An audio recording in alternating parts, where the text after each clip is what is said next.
Ciao. Welcome back to Geriatric Alpha Runt Productions. I am known as Garp here on YouTube.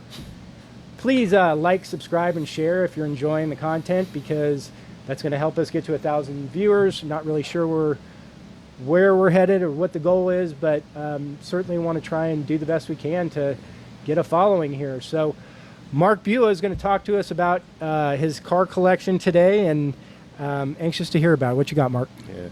Real quick, wasn't Garp, was that a movie with Robin Williams? Absolutely it was. What was it about? Like some It was about a guy, yeah. The World According to Garp, and it was starring Robin Williams, and I remember seeing it in like 3rd or 4th grade. I don't really remember the whole story. It was actually more of an adult content scenario. Yeah. He always played weird characters. But it was a comedy, and it was good, and it was kind of a play on words to go with the Garp, Geriatric Alpha Runt Productions. I wanted a cute name that people would hopefully... Why the runt? Where'd that come Well, from? because I'm like the little guy at Jiu-Jitsu gets fighting against the monster world that is Six Blades. Well, you would be small at Six Blades. You should see the monster crew over there. Anyway, tell us about your Lamborghini and your GTO and your truck. Okay, well, my truck is a truck. It's I don't know. There's nothing really to talk about with that. I got a grill guard on it because I hit a animal in Fredericksburg driving home from the West Coast at like 3 in the morning one time. But so that's your daily driver is the truck. My daily driver is the truck, and I had at one point I had 2 GTOs. The 64 convertible I bought and shipped straight to Austin before my place was even done, because it was such a good deal and I had to get it, and it helped me out because I was able to sell it for a lot more than what I got it for without doing anything to it. So cool. I think during COVID a lot of people got bored of doing stuff at home, so they bought cars to work on, things like that. Collectibles went crazy during Collectibles COVID. Did go crazy because people had so much time in front of that screen at home. Right. So you probably saw it in your... Oh, absolutely. Yeah. So, but yeah, I always liked the GTO. I love the story behind it. A lot of people don't know the story, that it was basically an invention from John DeLorean, that the Ford Mustang came out in 1964 and a half, and they call them 64 and a halves. And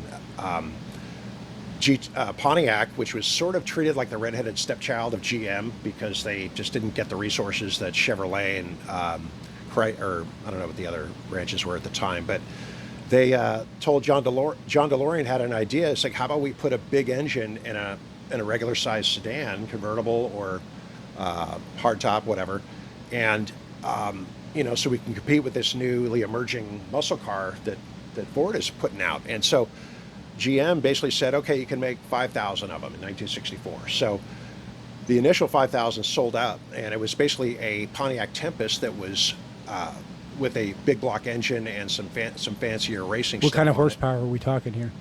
I don't know about I think that was about 4. I think it was over 4. I would guess. It seems like that late 60s was all in that 400 64, range. This 64 is what model I'm talking about right now. But yeah, they sold out, and they continued the production run later that year, and they basically had a new body style in 64, 65, 66, and they were changing them every year. Well, not every year, but the 64 and 65 are very similar except for a few minor things, but the 66 and 7 are almost identical, and the 68 and 9 are almost identical. Okay, and so I assume the 64 being the first one's the most collectible because it's the beginning? Yes and no, because the Judge is... They made a model called the Judge in '69, and it was if you can find an original I've heard of matching numbers, you can get $250,000 for it. Okay, yeah, I have a '68 that I still have. Basically, it's triple black convertible. It's got a Hurst automatic transmission, 400 cubic inch engine. It's got the original tachometer on the hood, which is a unique feature, kind of a racing feature. And I put a lot into it. During COVID, I was working on it a lot, and I come to find out after I had bought it that it was used in Once Upon a Time in Hollywood as like an extra prop car. And so I went back and looked, and sure enough, it's in there in the scenes they said it was. Cool. And from there, I actually started renting out both of those vehicles to film production websites. I listed the Lambo, but I just get so freaked out about people taking something like that and wanting to joyride with it, blow the clutch out. I mean, the clutch costs 14 grand, go figure. So I just do the classics, and now I'm down to one classic, and I'm not sure what my next purchase will be. But now that I have a workspace garage up the hill here, I can probably have one more, but I need to figure out some things of what I want to keep and what I want to do long term. So. Okay, and how about that Lamborghini? What's going on there? Well, I found it up in Carrollton, right? It's part of Dallas-Fort Worth area, and I actually traded the 64 in because I like how in Texas, where you only pay the difference between your trade-in and the car you're purchasing in taxes, which saves so much money, especially for a car like that I bought. But the guy made me an offer for that 64 I could not refuse, and it was almost double what I paid for it.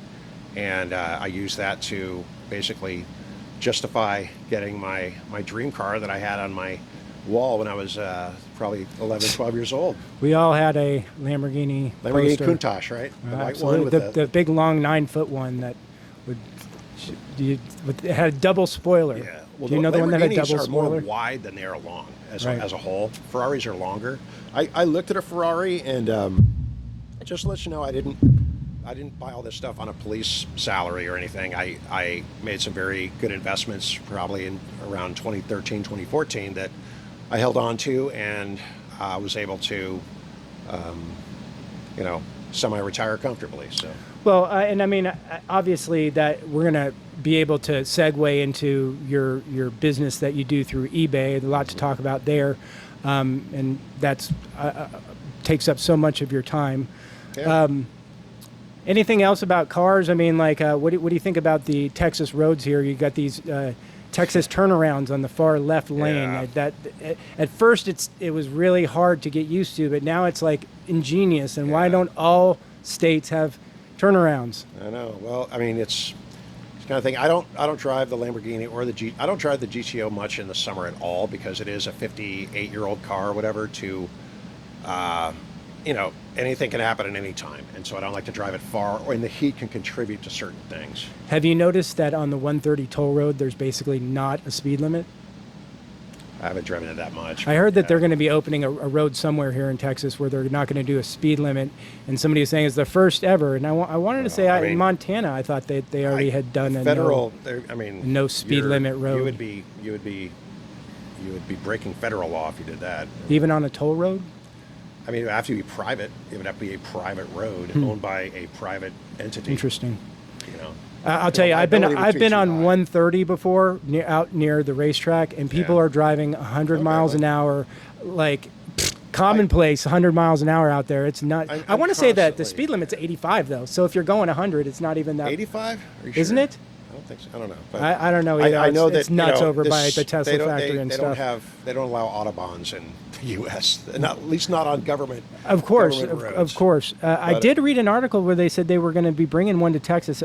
I wonder if it's true or not. That would be pretty cool to see. I like the way the Lambo drives. You've driven it a few times, obviously, and then I don't know. Have I taken the GTO? Have you been in it? I have not. I've seen it plenty, but I have never really been in it. I had it even in California before I moved here. So.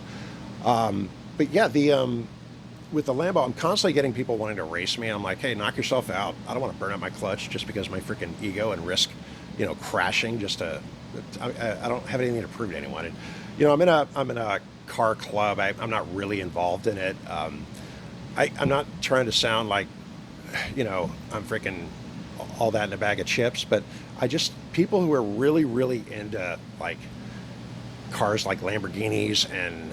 If it's like their whole life, they're not the kind of people I like to be around. They're just a little odd, I like cars, I like people, but if you get people who are so hyper obsessed with their car, it's like their whole identity. It's just it's not for me. It's interesting because this community I'm in here is a car enthusiasts community, and it's like everybody in here is Lambo, Porsche guys and stuff. A lot of nice guys. A lot of interesting guys do you know as what well. I'm talking about, though? Yeah, and without trying to get offensive, certainly do. And then they walk in here though, and they see my goofy ass with action figures and stuff like that. So I mean, I'm certainly not any different or better. But the one thing I would say is that I enjoy driving cars that aren't as valuable, that if a rock hits you and stuff, you can deal with it. Yeah. I've had nicer cars. I have a couple cars that I still, when I'm driving, I get upset that if I get a little something here or there. You know, I hate being in that position where I'm fearful to drive the car. And Yeah. I can only imagine when you're driving a $200,000 car that is just constant. So, you know, Yeah. I guess I just don't have the wealth in order to be able to drive a lot of nice high-level cars that are $200,000 and not worry about it. That's really what it boils down to. It's also the maintenance. It's also the, like you talk about it, and like even driving at places. If I don't know what the parking situation is going to be, or even sometimes the condition of the roads here in Texas are becoming more of an issue, I won't drive either of those cars to Right. where I need to go. And I have people that want to take photos with it, and I list them in the catalogs for film production websites. But I'm not. I appreciate cars. I like having them, but I don't wake up every day and scour the websites and look for parts. And the thing that I think maybe the thing that kind of turned me off a little bit was when I started going to some local car meetups and like the Rough Hollow show that they have, and a lot of people just they want to act like they know more than you about everything and recommend all this stuff for you. It's like, hey, I'm appreciating what I have. I don't need a million things of advice for I'm not soliciting advice from people. It's just like, enjoy it, appreciate it. If you don't like it, don't look at it. That's Right. the way I look at it. So, but it's just those people that want to know, oh, how much you pay for that? Oh, that's way too much. I could have gotten you this for that. It's like, okay, whatever. So I don't know. Well, car collecting is definitely something that can be costly. I mean, when I compare the idea of an automobile investment to a valuable Babe Ruth car, there's no comparison. The automobile requires maintenance, space, to be driven. Mm-hmm. Whereas the Babe Ruth car needs to a safe, Yeah. a dark spot, and it's liquid, and certainly probably not as fun. But the aspect of investing in automobiles is a lot more involved than investing in sports memorabilia. That's for sure. I wonder what the new generation coming up is going to think of classic cars, because they don't even like driving. And so they won't be driving. You can guarantee 20 years from Yeah. now, driving will be a rarity. You'll probably only be able to drive at certain times of the day on certain roads, because people are going to feel like humans are unsafe drivers, and you got to leave it up to the grid to safely navigate you to the next Well, spot. it depends on who gets in office and how things go. But